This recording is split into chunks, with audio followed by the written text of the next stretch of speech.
Zwei. And this one goes out to all my ladies. I be chasing cats with nice cars. You know, wheel watches. We're riding to. I'll be your blast. God, that's a weird song, but I'm not sticking with that. That was a weird setup this morning, to be fair. Well, this afternoon now, to be fair. It is. Hello, everybody. Welcome, one and all, to the Saturday show. Yes. We are running a wee bit late. You can blame me for that because I didn't sleep well at all last night, so you can blame me for this. But Right. it's myself and it's Carl and Carl's bud, Stephan, my new bud, Stephan. We're going to be cracking on tonight, having a bit of a laugh. Yes. So, by tonight, it means today, folks. aye. See, that's when you haven't slept. when you haven't slept, then No, I know it. Sleep deprivation, man. It's not a good thing. Agreed. Definitely But not. we're here. But please do subscribe to the Levy and Horne football podcast, where of course they do championship reviews every Sunday. They do the 20 podcast, which is on Monday. Do check them out for that, because that's where the real magic happens. You don't need me for that. So or me, apart from tomorrow night, but more on that later on in the show. Yeah, more on that later. Shall we just crack on, Reece, and go through the fixtures? Yeah? Shall we do that? There's only a handful that really matter, but if you want, there is. So we'll just share the screen. We won't do it the way Carl does it because I don't know how yet. I'll have that figured out by next week. And we'll just do it like this. So there's only a handful of what I would call good fixtures today. In the Premier League, they're all 3 o'clock kickoffs. You've got Brentford and Burnley, that'll be a good tie. Man City and Leeds. So, Carl, if you're watching, could be a bit one-sided, my friend. Sunderland and Bournemouth, and Everton, Newcastle at 5:30. And at 8 o'clock tonight, Tottenham versus Fulham. That'll be a good tie. In the Scottish Premiership today, you've got Dundee versus St Mirren, Motherwell versus Hearts, both 3 o'clocks.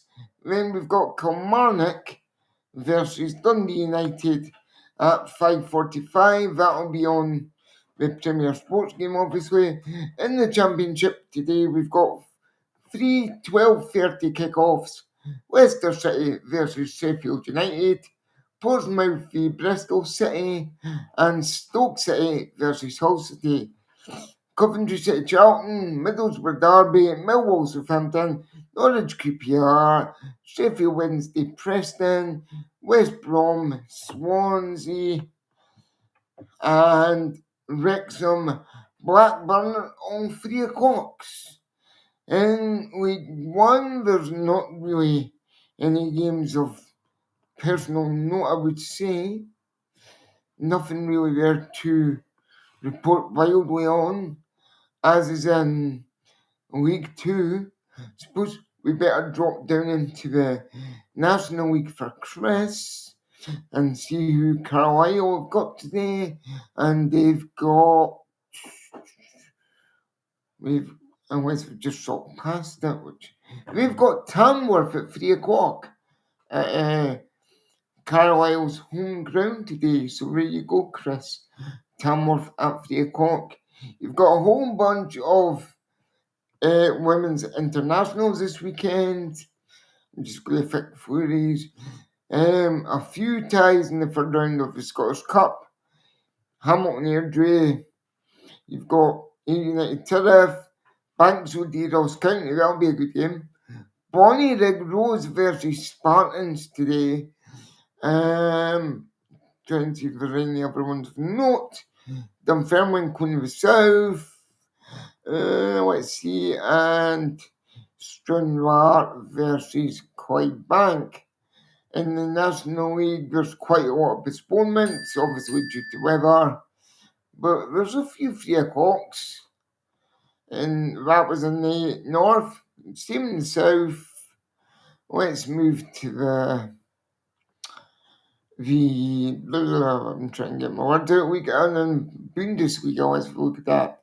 So in the Spanish La Liga today, we've got Barcelona versus Alves at 3:15, Levante versus Athletic Club at 5:30, and Atletico Madrid versus Real Oviedo at 8 p.m. tonight.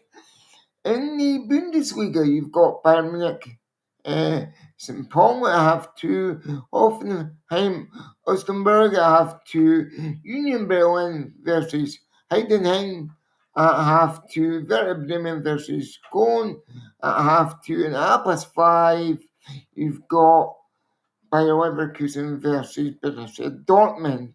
Just dropping down into Serie A at 2 o'clock, we've got Genoa, Hellas Verona, Parma versus Udinese at 5 p.m. You've got Juventus versus Calgary, and at 7:45 AC Milan versus Lazio, and you've got the 8th round of the Coupe de France as well today, starting at 12:30, and the last kickoff for that is 7:30 this evening.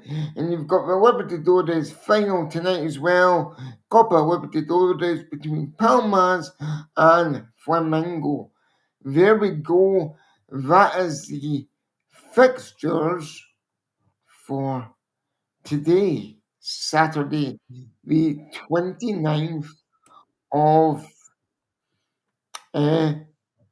November. I couldn't get more to it, but there we go. You're definitely sure it's November, right? Because I'm not sure if it's December yet. No, it is definitely November.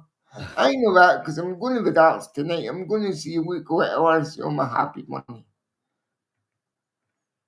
Fair enough. Yes, so it's definitely November. For 2 more days, then we go into December. Then the madness really begins. Good morning, Chris. And good morning, Carl, I'm guessing. Yep, I'm trying to get Carl, it is, yeah.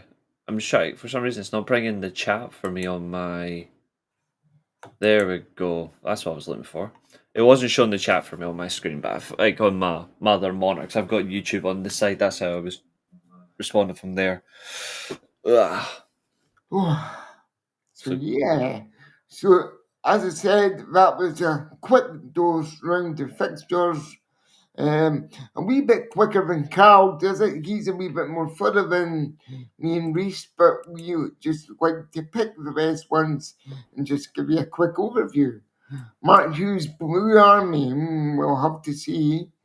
We'll have to see, Chris. Be fair, it is also first versus third this weekend. Well, depend on Serie A results because it's Roma versus Napoli this weekend. So that's on Sunday. But because we're short of time today, we've only done the Saturday fixtures. We've not dipped into Sunday, so you'll get a surprise tomorrow as to what football fixtures are actually on or cancelled because of weather. Only wimps cancel. If only Gasparini was available. The fact that he's got Roma at top of Serie A right now, and he only walked into the club in the summer, is a massive, massive talking point for football in general. Yeah. And you know what, Chris? We're going to be coming on to Liverpool shortly because we only have one main topic of conversation to discuss today. And Yeah. I posed this as a 2-part question. Part 1 was posed by Carl, but then I posted part 2 in our little messenger chat that we've got. So part 1. Okay. What does everybody think to all this news surrounding Slot? And what do you think to the fake news on social media regarding football management jobs, guys. Okay, so I know it's a bit of a tricky one, this. let's go through it then in the right way, in a more clear and understanding way. Yeah, Liverpool fans at the moment are not happy with Arne Slot. Understandable, because they've spent so much money. They won the league, and it looks like he's being found out, or he is being found out, but the players just are not responding to his methods. As a logical, scene point, if you're a Liverpool fan, obviously you're at the point of this can't continue. Like either yeah. either he steps up and sorts this, or someone else is going to do the exact opposite. Now, as we all know, the Fenway Group are really calm owners because there was times in Klopp's tenure in charge where he was under the same pressure, if not more, to get results. And he came through that and survived 8-9 years at the club. Now, I'm not saying that's what's going to happen with Arnie, No. but do you think something similar could happen? No, I don't think. Me personally, I don't think you'll ever see someone manage Liverpool again for longer than 3 or 4 years. I think that's the longest you're going to see someone potentially have the Liverpool, unless it's 3-4 years of continuous success, which I hope Yeah. not. Which I obviously hope not. I don't think you'll see anyone go any further. You and me both, my friend. You and me both. So if I'm being honest, in a logical circumstance, like Arne Slot, you can't win the league, then all of a sudden go completely backwards. No. Like let's be real. This isn't third season Mourinho at Chelsea, or third season Mourinho at pretty much any club, except for the rare few. Like, and that's not digging Mourinho, but it's just a good analogy. Where you've gone backwards or anything. It's not like Arsene Wenger, who wins a league but can't defend the damn thing. Totally, I get where you're coming from. I think there's massive concerns that Liverpool fans have. I know a lot of Liverpool fans myself, and I know they're all, or most of them to the extent, are slot out. Yeah. So in that case, I then and my counterpoint is slot in, because slot machines are a good thing. So always make sure you just put in the coin and make sure that it lines up correctly. Yeah. So go with that. When I look at Liverpool, though, I said it in the summer. I don't change my view on Liverpool. When I said in the summer, either they play a 3-4-3 system that includes a diamond midfield, or they play a 4-4-2 diamond. Liverpool don't have the width. No. I'm going to say controversially as well, Liverpool would have been better in the league with, well, then again, Salah's close to he's on the near finished category, but Salah, Gakpo and Diaz are a better front three than what Liverpool have right now. Far better front three. Liverpool's midfield is better, in my opinion, without Florian Wirtz when you play it correctly. Because I think Florian Wirtz at the minute is struggling in the Premier League, and I don't think Slot helps him at all. The whole Liverpool team just seem to be struggling right now, though, from start to finish. Yeah, and I think Liverpool will regret signing Isak. I think Ekitike, obviously he's now injured, but I think in a way it's a kind of a blessing in disguise that they've got two strikers. Yeah. But they'll regret signing Isak for quite some time. I think it's so much money spent, and he's already been replaced by Voltemad at Newcastle. Like, the better investment's already shown. So I think there's issues there. I just don't think 125 million you can justify on that type of striker. I like the 4-2-3-1 if you've got the right balanced team. So I agree with you, Chris. That's why I said in the summer, like three at the back makes sense, especially if you've got Frimpong. Frimpong is not a fullback; he's a wing back. Yes, and as long as the defence and wing backs don't get injured that often, you could play that kind of system. But the system, Oh, he is so bad at it. the system Liverpool are playing just now, uh, it's an absolute joke. And you've got teams like Forest, who are second bottom, beating them 3-0 at home.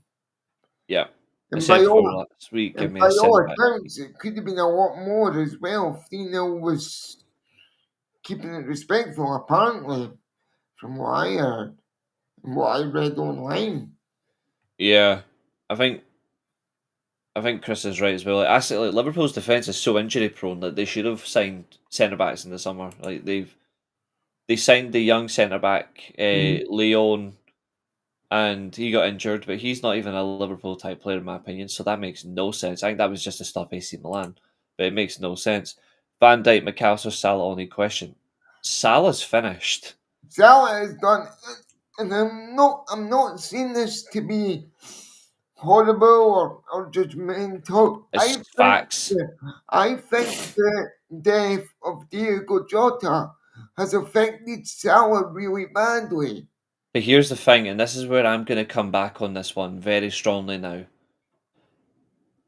I can understand the first 6 to 8 weeks of the season, Jota having an effect on you. Yeah, We're almost 3 months into the season. I'm sorry exactly. if this is if this is badly affecting you still, then stop playing football. Go and speak to a counsellor. I Like I would agree I've, because for me, me personally. And this is a shame, but it's the circumstance. If you're still badly affected, it's affecting your job, and you cannot focus, then you get paid so much money, pay for a counsellor and get a top tier one and just speak to somebody, because if it's not working out, then don't commit to your profession because you're going to be a complete liability. Look at Andy Robertson. The guy's been absolutely terrible, oh but yeah, but and he's actually still put the work in. yeah, So the, and well, they come can't all. on, I don't think they can all use the Salah. Not Salah. The Jota excuse, yeah, because no, I'm sorry, because it is now I an get you, excuse. I get you, I totally get you on that one, but I just had to throw it in there because Oh every yeah, time of course. Salah hears that song, Jota's song, he bursts into tears every single time. And if you're going to continue to do that on the 20th minute, and rightly so, because he was one of your top players, but if it's having such a profound effect on one of your team players, then Yeah, you know what I mean? It's like, oh, it's crazy. And we'll come on to Andy Robertson a little bit later on because there's some interesting news on Andy Robertson if it's just surfaced within this week. But we'll come on yeah. to that a little later on. That is true, Chris. They got badly sacked as well. At least you're honest enough to say that you'll still thank him. I've seen a lot of Liverpool fans that are just going, whatever, and they've just moved on. So some decency there. Yeah, I mean, the question is after somebody sorry, who was it? The cop for 8, 9 years, and we've already sort of handpicked the successor, if you like, before Klopp departed. Do you think that is the right way to go in football? Or do you think that you should have got somebody temporary in just to hold the fort for that couple of weeks in the close season while you do your due diligence and look for a manager to befit the styles of the club? I know it's a tough one. I don't see I don't think there's a due diligence you can make, because if you actually factor in everything that's important, Mm-hmm. every player that was signed in the summer by Arne Slot, Liverpool, was approved and agreed upon by Arne Slot. It was his players that he asked for. I get that, but I mean to like manage the club, like, because, for example, Celtic brought Martin O'Neill back just to cover the stint allegedly until they find their new manager, for example. But why would you bring someone in during the close season just to do due diligence when, in my opinion, and this is going to be a straight. This is not like because Liverpool are doing so badly, keep the manager, but like he's won the league and all of a sudden they just want him sacked. They're forgetting the hypothetical. What if he turns it around?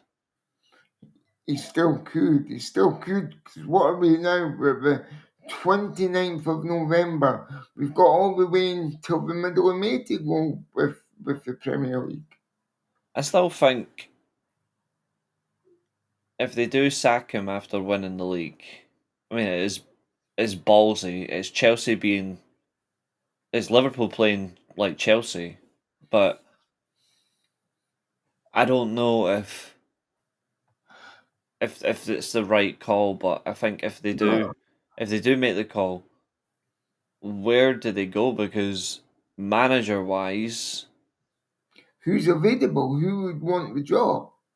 I mean, obviously you'd want the job because it's ex-Premier League champions, and we can say ex just now unless a miracle happens and results start to pick up. But if they don't, they're just going to fall by the wayside. I mean, they're already in like 10th or 11th in the Premier League table at this stage. they're worse than that. They're worse than that. They're below United. Well, there you go. That must have been just because of last week's results alone. Yeah. Because when I looked, they were 10th, but obviously we've dropped down another couple of places. But you think for a team like Liverpool, who's won multiple European Cups, multiple Champions Leagues, multiple Cup Winners' Cup, stuff like that, all the history that they've got, they totally bossed it last season. Nobody could fault them. And yet this season, it's just like chalk and cheese. I think it's the way. I mean, for example, look at Leicester when they done it in 2016. They had a blinding season, practically unbeaten, especially against all big teams.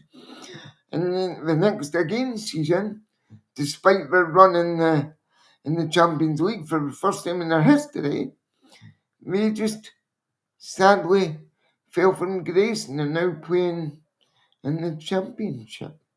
Not saying that what's going to happen to Liverpool, but something needs to change there.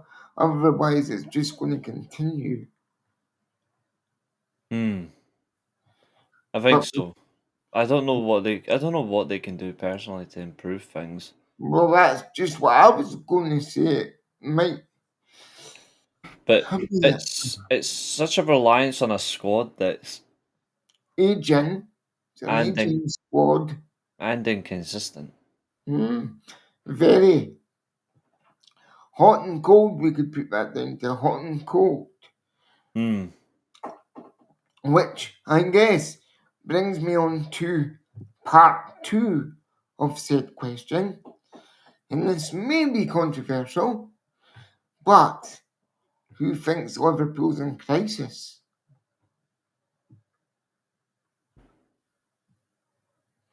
Now, a few weeks ago, I would have said crisis. I would have said, well, it's just a blip. You could maybe turn it around. But when you're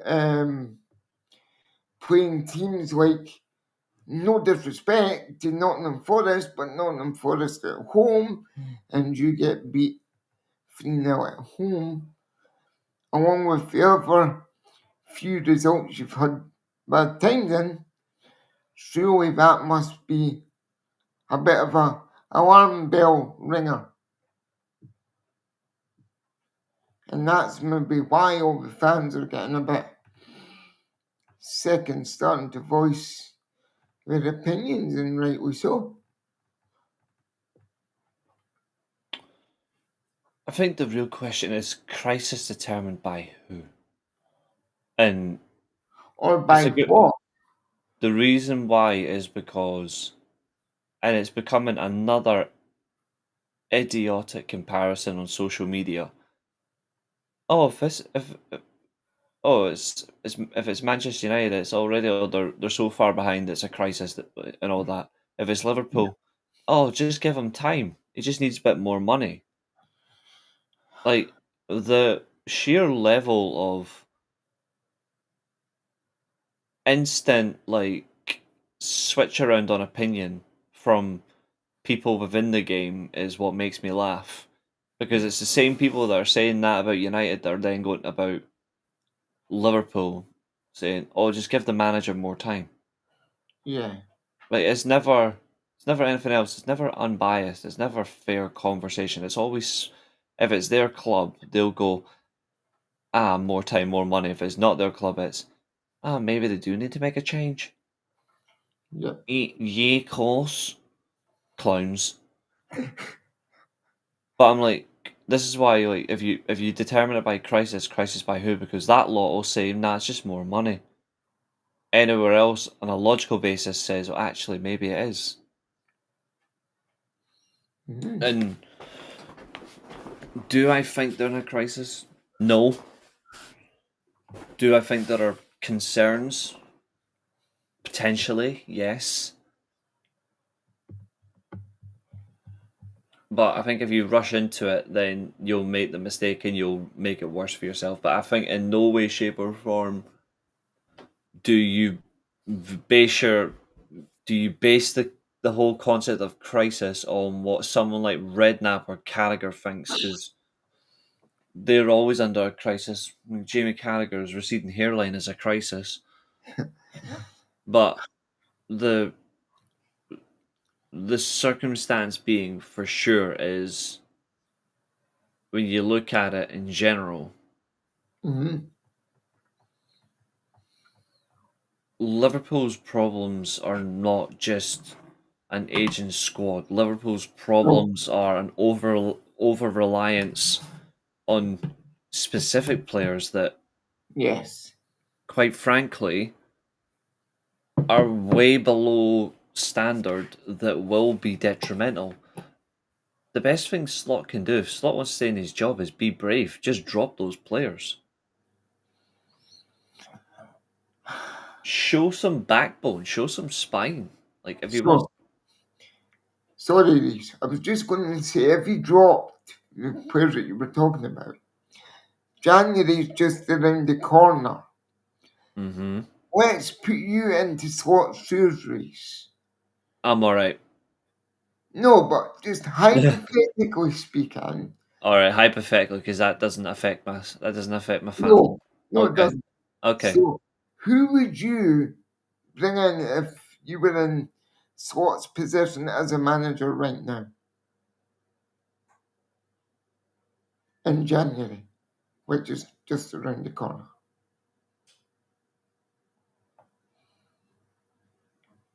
I'm making him think for his money today, guys.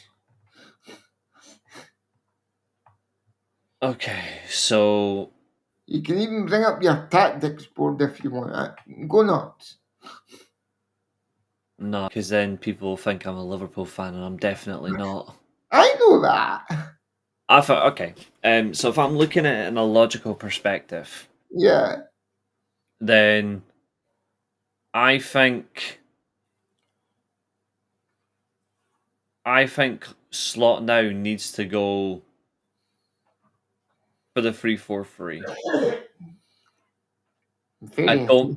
I don't think they need to change manager, but I would go to a 3-4-3. Or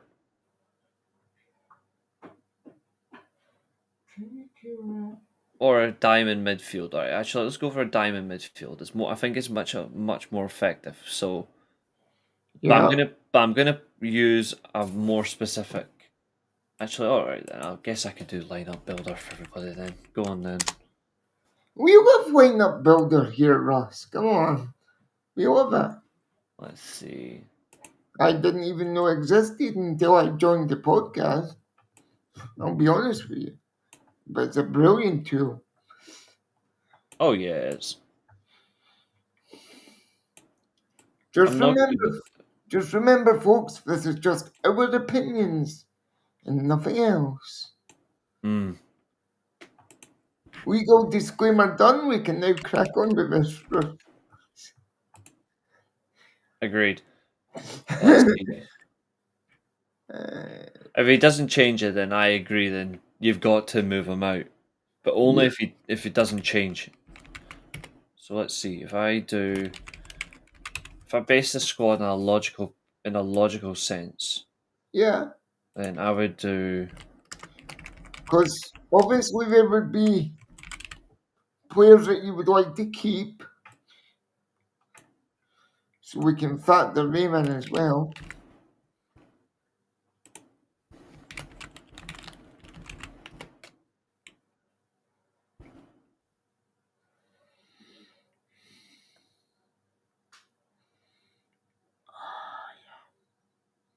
I think until he's out, realistically, you have to keep this player in the squad because it's just how it is. I might get a lot of hate from Liverpool fans for what I'm about to show you, but it's actually that's what I would do.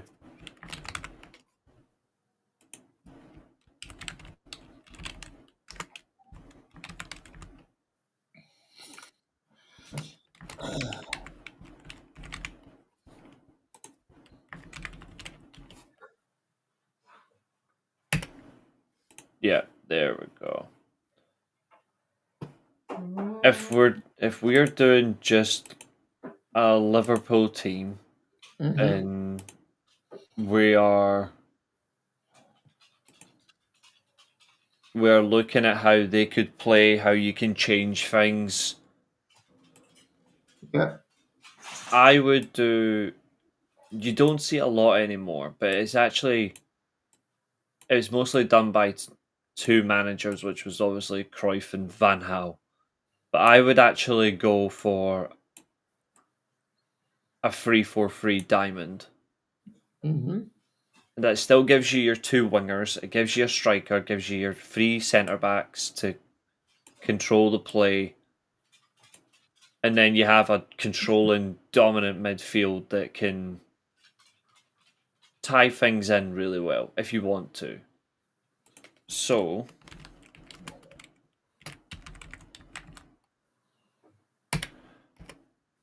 obviously, I've put a midfielder in defence because, quite frankly, I think I would rather play this defence midfielder in their defence than Van Dijk. So, in advance, I've already dropped Van Dijk from this team. I've dropped Kanate. I've dropped Isak. I've actually thought of. I think Arne Slot could do better. Okay, here we go. When it wants to come on screen, yep.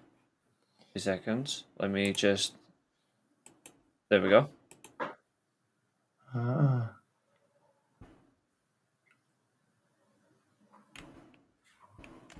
Let me see if I can zoom in just a little bit more. Hold on. Oh, yeah.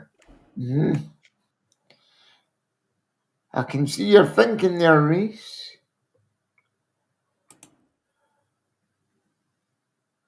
So I think Liverpool don't need to do too much. I actually would put Robertson at left centre back. Just give them a little bit more control in the defence. I would put Endo beside him. I think Endo's a very underrated player. He's one of my favourite players for Japan. Very underrated. He's a good physical midfielder, but he can also dictate and control the play. So he can get in there beside Gravenberch as well and play the ball from deep. Yeah. I think Guehi, obviously, they bought him badly at right centre back. Quite frankly, I would sign him in January if it was virtual. I mean, if it was my decision, obviously, I would make a January sign. I think if it makes sense, then I would sign. Yeah. I would sign. I would sign him. Mm. Obviously, the midfield, obviously, Gravenberch in the holding role gives you that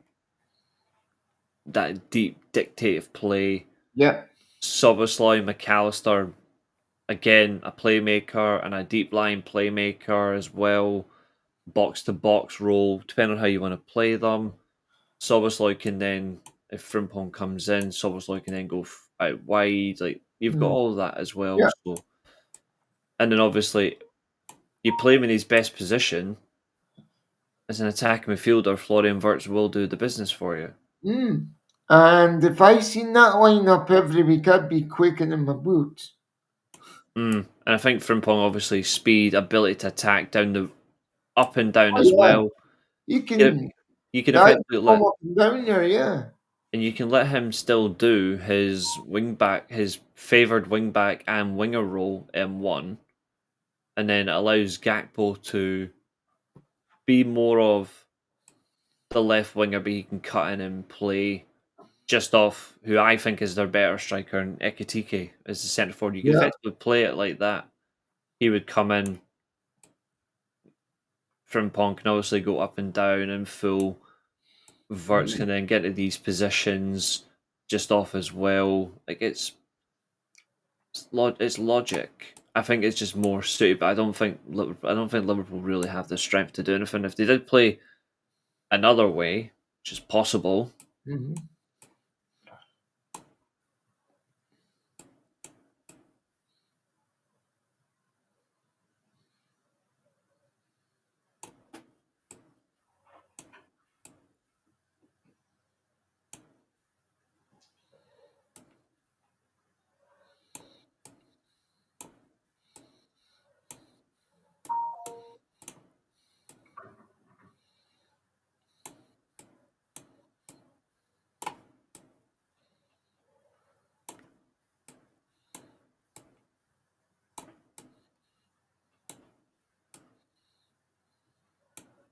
4-3-2-1.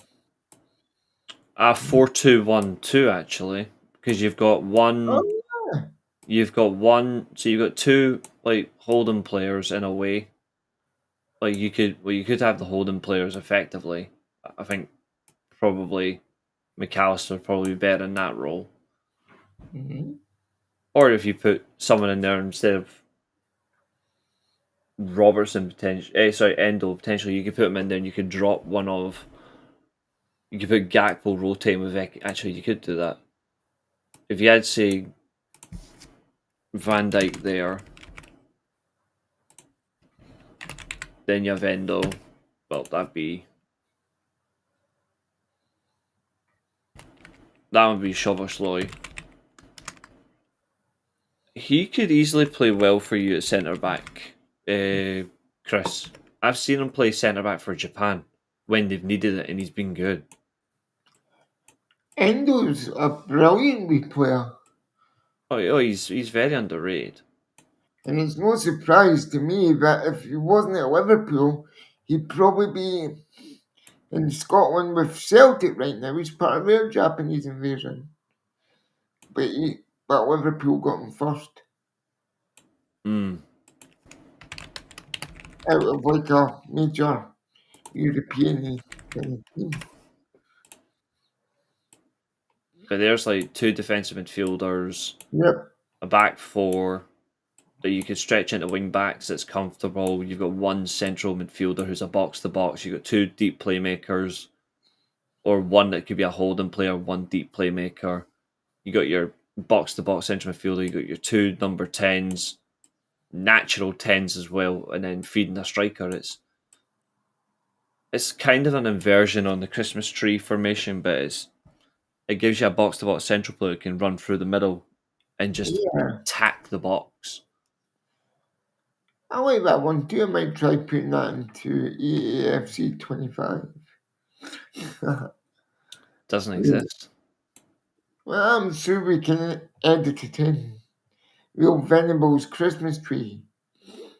Better than Venables Christmas tree. This is the Reece Russell Christmas tree. It's a modification on Ancelotti and Nagelsmann's Christmas tree style. It's more of a fixture on them, but yeah. There we go. I think if you look at it in general, it's the circumstance that tails in. Yeah. It's Chris saying.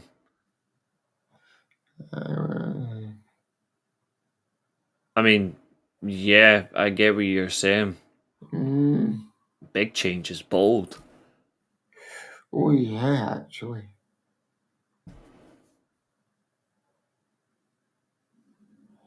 Yeah, I get that too. But only time will tell tomorrow at 2:05 when the team comes out. Mm-hmm. Who knows what will happen with them, but they're all over the place. Very hot and cold at the moment. Very, very hot and cold. Yeah. I'm not going to say I'm not enjoying their downfall, because I am, but on a logical perspective, I don't know where they actually go from here. Like, I really don't. Hopefully, just to make the league that wee bit more interesting, and get back to winning ways and make it actually something worth watching, because we don't want to see Man City romp it again, which, let's be honest, we're miles ahead of Liverpool at the moment. They're not ahead of Arsenal, but that's not to say that we could catch them up, because as we all know, Arsenal like to start off strongest or stronger, have a bit of a dip, and then go back and take for the sort of last lap of the season, which will kick off in January. Yeah, that is very true. That is very true. And that's just the way that Arsenal works. But as in terms for all this fake news about jobs and players, and I just laugh most of it off on Facebook, to be honest, because it's, unless it's a credible source, then you just think, who's putting that up? Why are they putting that up? Is it just to evoke a reaction? Because clearly that's what it's doing. Yeah, hold on. Just because I think we're still showing as like the random background for some reason. Yeah, we've still got your weekly steel chair. No idea how it's still there when on screen. I'm not sharing screen at the minute, which is quite weird. So hold on 2 seconds. We did come back on for a second. Yeah, if I just do that. There we go. I don't know why. Like, I wasn't even sharing screen the whole time. I wasn't even sharing screen the whole time. It's just this thing's stupid. Don't worry, guys. Next week we'll have all the stuff. It's just EV Max. It's like that. It's weird. Yeah. The fact Szoboszlai is their best player is massive red flag in terms of certain players. As much as quality shouldn't be your best player on paper. Yeah. Totally 100% agree with you there, Chris. You do have a plethora of players, but if Szoboszlai is your best player, then something's wrong, I'm afraid. Something is really wrong. I mean, I've got nothing against Dominic Szoboszlai, but nothing at all. But in like terms of EAFC ratings, he's not your best player. If you were to look at it from that kind of point of view, because all that data comes from Opta in the Premier League. That's how we make up the player ratings in all these games, I think. So Szoboszlai, he ain't your best player. And I couldn't choose hand on heart my best Liverpool player just now either. I don't think any of them deserve a title. I guess if Chris wanted me to pick one, to be honest, none. I couldn't give anybody that title. I just wouldn't do it full stop. I'm generous, but I'm not that generous. Oh no, I know, I know your love for the other red club, as is mine, but I always try to remain that wee bit impartial. Oh, I am impartial. When I'm I don't doing think they have stuff one. like this, but yeah.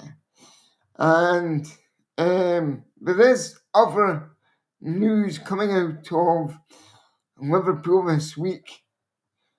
We're doing an awful lot to talk about Liverpool today, but it is understandable. And that's it. Robo is free to sign pre-contracts in January, with Celtic being the front runner, guys. Now, it is fact that he does want to move back up north when the time is right for him, but I don't think that he would get a game in Celtic's team right now. Where would you put him if they send them in January, let's just say? It would either be January or the summer. Personally, I'd go for the summer, but and finish out the season because you're still getting regular game time. But again, it's not up to me. I'm not the footballer in question here. It's Andy Robertson, but my argument is, where would he fit in at Celtic just now? Especially if you've got Nancy coming in as well, taking over at the helm.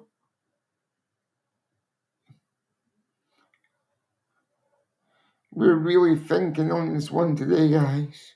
I just don't see the reason for him to go there anyway. Like, he'll be there with Tierney and Taylor, and Yeah, quite frankly, what's the point in having all three Scotland left backs? exactly. I don't get it.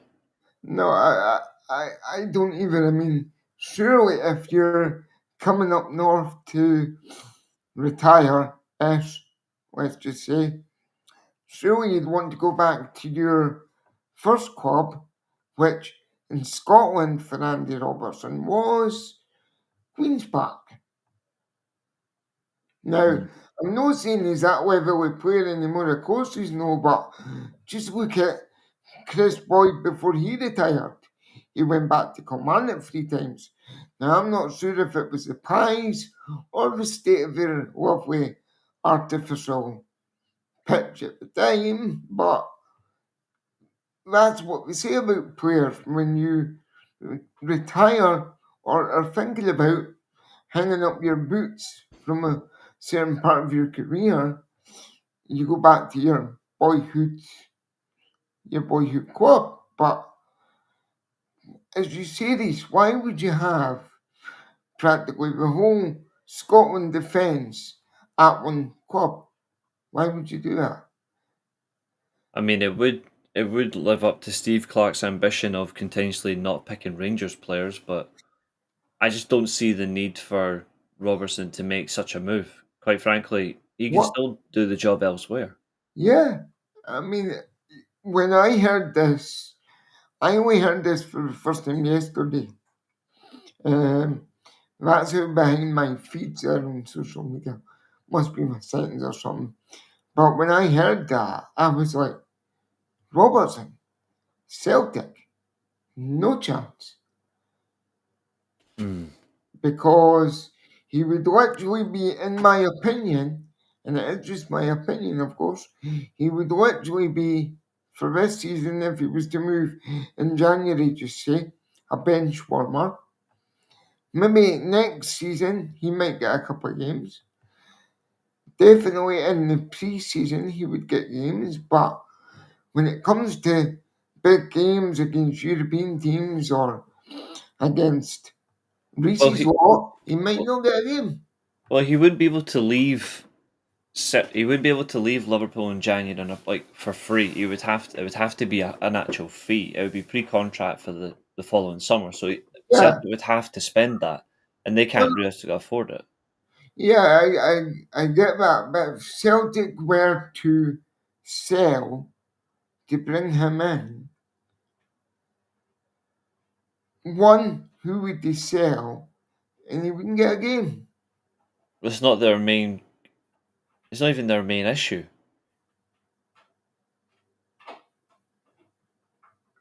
Really? Their main issue is the right wing, not left back. So it still doesn't do anything in that logical sense. I don't know. Chris was saying he wants the likes of Glasner, Alonso, etc. Decent shouts, some good shouts. He also says as much as Robertson's past his prime, he would still play him. He's had momentum being part of a Scotland team that qualified for the World Cup. Yeah, there is some momentum there. And Yeah. Mhm. arguing with Liverpool fans that are slotting, I think each fan will have a different perspective. But yes, I also say like there's no need to insult somebody just to prove your point or try to prove a point. There's no Yeah. need. So I just don't think Robertson needs to go to Celtic. No. I don't. He could go to even an English Championship club, for example, and win the second tier of the English game and try and challenge himself to get that team to the Premier League. I Whoever it don't. may be. I don't think I don't think any Championship club can afford him, even for contract basis. Like I just don't see it. Like Well, then the best thing I would say is go abroad, go Germany, go Italy, somewhere like that, and mhm, try and challenge yourself there because yeah, we I, all know we all know the Scots have had a bit of an invasion on Italy in the past few years. When Miller, Billy Gilmore, Scott McTominay, Josh Doig at Helens Verona, Liam Henderson, Empoli. yes, thank you, Empoli. And So, Josh Doy's doing well at Sassuolo as well. Che Adams, Torino, yeah, unfortunately. well, I'm not a big fan of Shea, hence why I didn't mention him there, especially after what he done against Greece, but you know. Yeah. I still even Chris still thinks Robertson's good enough for a bottom half Premier League club. Yeah, in a way he is. Oh yeah, even maybe a bottom half. So we could be talking a Leeds, we could be talking a Everton. West Ham, and Everton, and Newcastle. I could see him in a Newcastle shirt actually, and that's really weird, but I could see him in a Newcastle shirt. Robertson in Serie A would be very interesting. Depends on what team he would go to though, but he would be very interesting. Yes, it would be, and I think just a hunch, but I think he would go to somewhere like Napoli or. mm, No, I don't. Even a Torino or a Roma. I think if you're going to take Robertson in Serie A, it needs to be a club that plays wing backs and not in a back four, so he can just focus on the wing back role, or you play him as one of the back three, which is 16 of the Premier League. Sorry, 16 of the Serie A clubs anyway. Mm. I think if he did go, I'd say I don't think he. To be honest, I don't think he gets in the AC Milan team unless there's injuries. I don't think he gets in, but he would actually be a decent signing. I He think would. Inter Milan have already got DeMarco and Augusto, so there's no need. Yeah. Roma actually would be a smart move for him. Yeah, see. I I could, I I would say Roma. I could just see him in that shirt actually in that position. And I think he would boss that league. It's And the he would, only thing is though is Gasparini's football is high pressure in that league as well. So I don't know if that I don't know how Robertson would cope, but I'm sure Robertson, being the professional that he is, would adapt. Really, question would be if he was to go in January, hypothetically speaking, again. You'd have to get the big bucks out to even tempt them away. Or you just wait until next summer when he's signed up pre-contract and you get him for free, a bit like the Mark Gahey situation. Possibly. I mean, I know which I would do, not because I'm tight. Well, actually, yeah, because I'm tight. I would just wait until next summer and get him on a free. One in, one out kind of deal, you see? Yeah. Or bring him in as well, just to bolster the squad. Yeah, I suppose. I suppose you could. Oh, you definitely could. There's ways and means. So that is not fake news, guys. That is real news. It is happening. Robbo is free to sign pre-contract agreements with other clubs. It'll be interesting to find out who he does choose and why. And whether he waits till next summer or demands to go for a fee. I know what I would do. I would just wait it out, continue on my current wage, and then in the summer, knowing that you've signed that pre-contract in your back pocket, off you go. No hard feelings. You've seen your term out, you've done your stint or your time, as it were. You want a new challenge. Won't have that new challenge with everyone's best wishes. Yeah, I agree with that. I agree with that. That is the most amicable way you can leave a football club. Don't go the Isak route or the Vissa route and just demand, because that clearly doesn't work unless it gets to the 11th hour and the clubs are desperate to lock down a deal.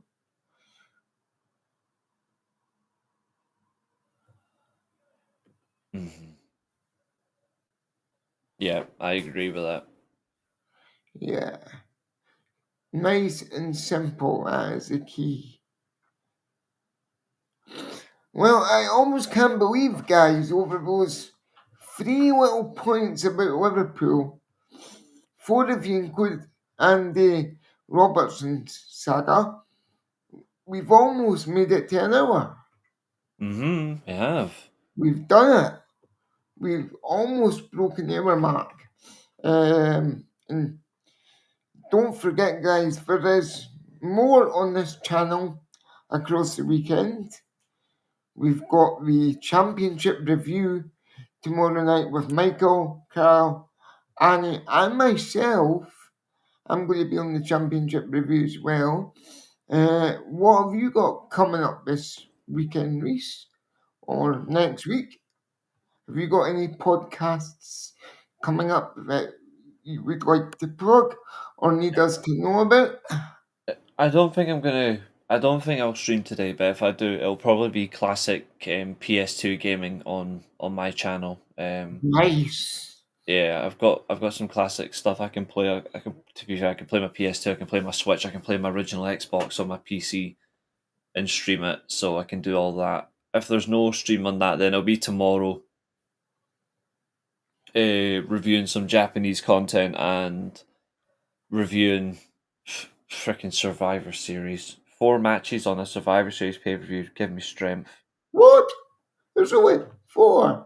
Yeah, there's only 4. See, guys, even on a football podcast, you learn something about another sport that you like.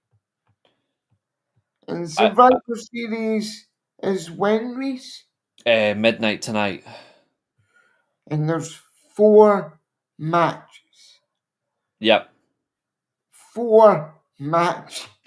I mean, I get it. 2 of them are in cages, but still, like, it's still ridiculous that it's only 4. But yeah, I know there's like a couple of War Games matches, but come on. I know. Baffles me, but yeah, that's where we're at. So no doubt we'll have a review of that coming up, just like we did AEW. I did pop in. As I said, I would have popped in. Yes, I'll be doing that. So if I will actually relax a little bit, and I'll do a classic gaming stream. Yeah, I'll see what I can do. If not, I'll do my own gaming federation that I do. It'll be one of the two. Either way, it'll be about 7:30 UK time. Let me get my. I'll relax a bit. Yeah, I've seen your own federation. It looks cool. Like, Thank you. Appreciate it. Appreciate it. Guys, we do appreciate you all tuning in with us today. It's been good fun. Like I say, this didn't need to be a long podcast. It was just it was just discussing this situation in a way that makes sense. So thank you for sticking with us. Thank you for tuning in. Please do like, share, and subscribe to the Totally Levy and Horne Football Podcast. And if you do like Championship Football, the lads are, again, as Stephan's confirmed, they're back tomorrow. So tune in for that. 8 p.m. Yep, 8 p.m. We'll be back next week because Carl is working. But I'm sure next week there'll be loads more to discuss. There certainly will be. And with that, I've just got a funny feeling, you know. But until next week, guys, bye-bye. Absolutely. See you later, folks. See you guys. Bye.